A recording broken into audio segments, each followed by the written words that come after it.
Anong gagawin mo kapag nawawala na ang pag-asa sa inyong pagsasama?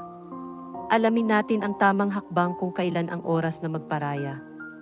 Kapag dumating sa puntong wala ng pag-asa na maging okay ang sitwasyon, mahalaga pa rin ang pagtutok sa sariling kaligayahan at kagalingan. Ang desisyon na magparaya ay maaaring maging isa sa mga pinakamahirap na gagawin, ngunit minsan ito ang pinakamabuti para sa iyong sarili at para sa iyong asawa. Bago magdesisyon, mahalaga na isaalang-alang mo ang lahat ng mga aspeto ng sitwasyon.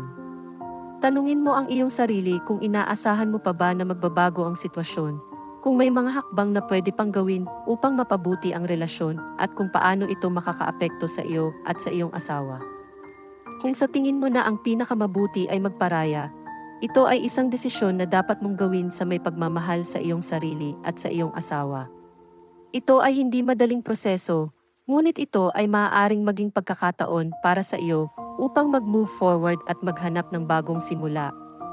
Sa huli, huwag mong kalimutan na mahalaga ang iyong kaligayahan at kagalingan.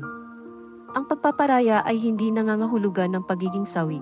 Maaari itong maging isang paraan upang mahanap mo ang iyong sarili at magkaroon ng bagong pagkakataon sa buhay. Sa pag-ibig, hindi laging magiging madali. Pero sa bawat pagsubok, mayroong pagkakataon para sa paglago at pagbabago. Kung sa tingin mo ay wala ng pag-asa, huwag kang mawawalan ng lakas ng loob. Mahalaga ang pag-unawa, pag-uusap, at pagmamahal. At sa tamang panahon, pagpaparaya ay maaaring maging sagot para sa inyong dalawa. Magtiwala sa proseso at huwag kalimutan na ang pag-aalaga sa sarili ay mahalaga rin. Salamat sa pagtutok at tandaan, kahit gaano man kahaba ang gabi, may liwanag pa rin sa dulo ng kalsada.